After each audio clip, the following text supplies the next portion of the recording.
पार्थिव पूजा की महिमा, शिव नैवेद्य भक्षण के विषय में निर्णय तथा बिल्व का महात्म्य। तदंतर ऋषियों के पूछने पर कामना की पूर्ति के लिए कितने पार्थिव लिंगों की पूजा करनी चाहिए, इस विषय का वर्णन कर रहे। सूत जी बोले, महर्षियों, पार्थिव लिंगों की पूजा कोटि कोटि यज्ञों का फल देने वाली है। कलयुग में लोगों के लिए शिवलिंग पूजन जैसा श्रेष्ठ दिखाई देता है, वैसा दूसरा कोई साधन नहीं है। यह समस्त शास्त्रों का निश्चित सिद्धांत है। शिवलिंग भोग और मोक्ष देने वाला है। लिंग 3 प्रकार के कहे गए हैं, उत्तम, मध्यम और अधम। जो 4 लिंग अंगुल ऊंचा होता है और देखने में सुंदर होता तथा वेदी से युक्त हो, उस शिवलिंग को शास्त्रज्ञ महर्षियों ने उत्तम लिंग कहा है। उससे आधा मध्यम और उससे आधा अधम माना गया है। इस 3 प्रकार के शिवलिंग कहे गए हैं, जो उत्तरोत्तर श्रेष्ठ है।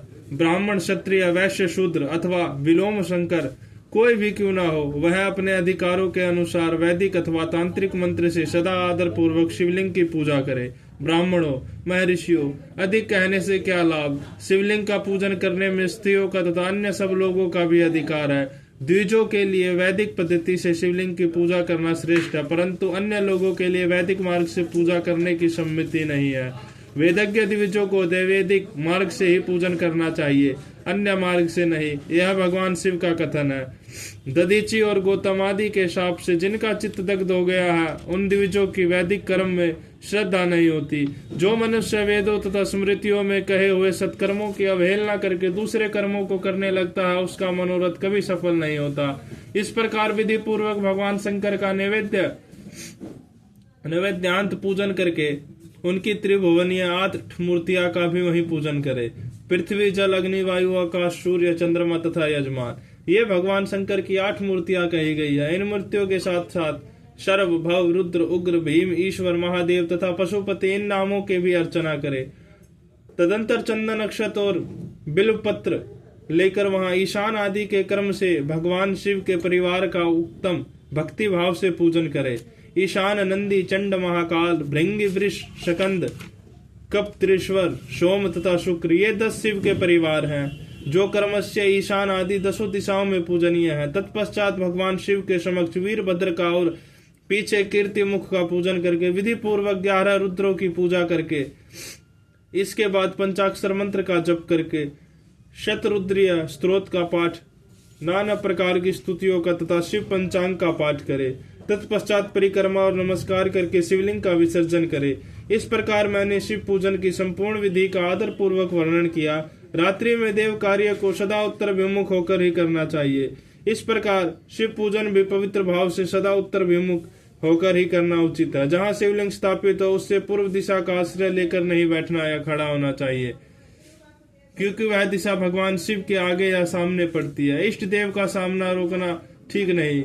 शिवलिंग से उत्तर दिशा भी न बैठे, क्योंकि उधर भगवान शंकर का वामांग है, जिसमें शक्ति स्वरूप देवी उमा विराजमान है। पूजक को शिवलिंग से पश्चिम दिशा में भी नहीं बैठना चाहिए, क्योंकि वह आराध्य देव का पृष्ठभाग होता है। पीछे की ओर से पूजा करना उचित नहीं। अतः अवशिष्ट दक्षिण दिशा ही ग्रह है, उसी का आश्रय लेना चाहिए। तात्पर्य यह है कि शिवलिंग से दक्षिण दिशा में उत्तराभिमुख होकर बैठे और पूजा करे। विद्वान पुरुष को चाहिए कि वह भस्म का त्रिपुंड लगाकर, रुद्राक्ष की माला लेकर तथा बिल्व पत्र का संग्रह करके ही भगवान शंकर की पूजा करे, इनके बिना नहीं। मुनिवरों, शिव पूजन आरंभ करते समय यदि भस्म न मिले तो मिट्टी से भी ललाट में त्रिपुंड अवश्य कर ले। ऋषि बोले, मुने, हमने पहले से यह बात स्मरण रखी है कि भगवान शिव का नैवेद्य नहीं ग्रहण करना चाहिए। इस विषय में शास्त्र का निर्णय क्या है, यह बताइए। साथ ही बिल्व का महात्म्य भी प्रकट कीजिए। सूत जी ने कहा, मुनियों, आप शिव संबंधी व्रत का पालन करने वाले हैं, अतः आप सबको स्तशः धन्यवाद है। मैं प्रसन्नता पूर्वक सब कुछ बताता हूँ, आप सावधान होकर सुने। जो भगवान शिव का भक्त है, बाहर भीतर से पवित्र और शुद्ध है, उत्तम व्रत का पालन करने वाला है तथा दृढ़ निश्चय से युक्त है, वह शैव नैवेद्य का अवश्य भक्षण करे। भगवान शिव का नैवेद्य आग्रह है, इस भावना को मन से निकाल दे। शिव के नैवेद्य को देख लेने मात्र से भी सारे पाप दूर भाग जाते हैं। उसको खा लेने पर तो करोड़ों पुण्य अपने भीतर आ जाते हैं। आए हुए शिव नैवेद्य को सिर झुकाकर प्रसन्नता के साथ ग्रहण करे और प्रयत्न करके शिव स्मरण पूर्वक उसका भक्षण करे। आए हुए शिव नैवेद्य को जो यह कहकर कि मैं इसे दूसरे समय में ग्रहण करूंगा लेने में विलंब कर देता है, वह मनुष्य निश्चय ही पाप से बंध जाता है। जिसने शिव की दीक्षा ली हो उस शिव भक्त के लिए यह शिव नैवेद्य अवश्य भक्षणीय है, ऐसा कहा जाता है। शिव की दीक्षा से युक्त शिव भक्त पुरुष के लिए सभी शिवलिंगों को नैवेद्य शुभ एवं महाप्रसाद है, अतः वह उसका अवश्य भक्षण करे। परंतु जो अन्य देवताओं की दीक्षा से युक्त है और शिव भक्ति में भी मन को लगाए हुए हैं, उनके लिए शिव नैवेद्य भक्षण के विषय में क्या निर्णय है, इसे आप लोग प्रेम पूर्वक सुनो। ब्राह्मणों, जहाँ से शालग्राम शिला की उत्पत्ति होती है, वहाँ के उत्पन्न लिंग में रसलिंग, पारद लिंग में पाषाण, रजत तथा स्वर्ण से निर्मित लिंग में देवताओं तथा सिद्धों द्वारा प्रतिष्ठित लिंग में, केसर निर्मित लिंग में, स्फटिक लिंग में, रतन निर्मित लिंग में अथवा समस्त ज्योतिर्लिंग में विराजमान भगवान शिव के नैवेद्य का भक्षण चंद्रायण व्रत के समान पूजनीय जनक है। ब्रह्म हत्या करने वाला पुरुष भी यदि पवित्र होकर शिव निर्माल्य का भक्षण करके उसे सिर पर धारण करे तो उसका सारा पाप शीघ्र ही नष्ट हो जाता है। वहां पर जहां चंड का अधिकार है, वहां जो शिव निर्माल्य हो उसे साधारण मनुष्य को नहीं खाना चाहिए। जहां चंड का अधिकार नहीं है, वहां के शिव निर्माल्य का सभी को भक्ति पूर्वक भोजन करना चाहिए। बाण लिंग, नर्मदेश्वर, लोह निर्मित, श्रवणादि धातु में लिंग, सिद्ध लिंग, जिन लिंगों की उपासना किसी ने सिद्धि प्राप्त की है अथवा जो सिद्धों द्वारा स्थापित है वे लिंग, स्वयंभू लिंग, इन सब लिंगों तथा शिव की प्रतिमाओं मूर्तियों में चंड का अधिकार नहीं है। जो मनुष्य शिवलिंग को विधि पूर्वक स्नान कराकर उस स्नान के जल का 3 बार आचमन करता है, उसके कायिक, वाचिक और मानसिक तीनों प्रकार के पाप यहाँ शीघ्र नष्ट हो जाते हैं। जो शिव निवेद्य पत्र, पुष्प, फल और जल आग्रह है, वह सब भी शालग्राम शिला के स्पर्श से पवित्र ग्रहण के योग्य हो जाता है। मुनीश्वरों, शिवलिंग के ऊपर चढ़ा हुआ जो द्रव्य है वह आग्रह है। जो वस्तु लिंग स्पर्श से रहित है, अर्थात जिस वस्तु को अलग रखकर शिव जी को निवेदित किया गया है, लिंग के ऊपर चढ़ाया नहीं गया, उसे अत्यंत पवित्र जानना चाहिए। मुनिवरों, इस प्रकार नैवेद्य के विषय में शास्त्र का निर्णय बताया गया है। अब तुम लोग सावधान होकर आदर पूर्वक बिल्व का महात्म्य सुनो। यह बिल्व वृक्ष महादेव की रूप है। देवताओं ने भी इसकी स्तुति की है।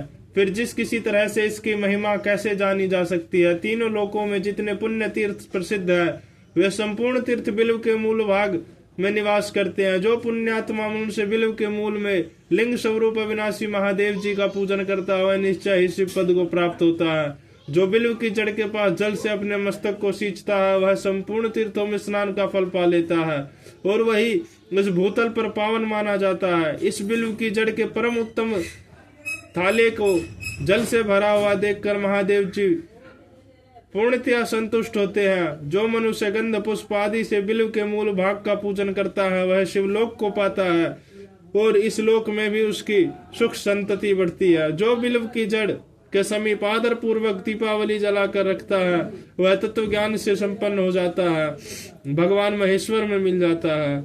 जो बिल्व की शाखा थामकर हाथ से उसके नए नए पल्लव उतारता है और उनसे उस बल्लभ की पूजा करता है, वह सब पापों से मुक्त हो जाता है। जो बिल्व की जड़ के समीप भगवान शिव में अनुराग रखने वाला एक भक्त को भी भक्ति पूर्वक भोजन कराता है, उसे कोटि गुना पुण्य प्राप्त होता है। जो बिल्व की जड़ के पास शिव भक्तों को खीर और घृत से युक्त अन्न देता है, वह कभी दरिद्र नहीं होता। ब्राह्मणों, इस प्रकार मैंने संगोपांग शिवलिंग की पूजन का वर्णन किया है। यह प्रवृत्ति मार्गी तथा निर्वृत्ति मार्गी पूजा को के वेद से 2 प्रकार होते हैं। प्रवृत्ति मार्ग की लोगों के लिए पीठ पूजा इस भूतल पर संपूर्ण अभिष्ट वस्तुओं को देने वाली होती है। पर्वत पुरुष पात्र गुरु आदि के द्वारा ये सारी पूजा संपन्न करे और अभिषेक के अंत में अग्नि के चावल से बना हुआ नैवेद्य निवेदन करे। पूजा के अंत में शिवलिंग को शुद्ध संपुट में विराजन करके घर के भीतर कहीं अलग रख दे। निर्वर्ती मार्ग के उपासकों के लिए हाथ पर ही शिव पूजन का विधान है। उन्हें भिक्षा आदि से प्राप्त हुए अपने भोजन को ही नैवेद्य रूप में निवेदित कर देना चाहिए। निर्वृत्त पुरुषों के लिए सूक्ष्म लिंग ही श्रेष्ठ बताया जाता है। वे विभूति से पूजन की और विभूति को ही नैवेद्य रूप से निवेदित भी करे, पूजा करके उस लिंग को सदा अपने मस्तक पर धारण करे।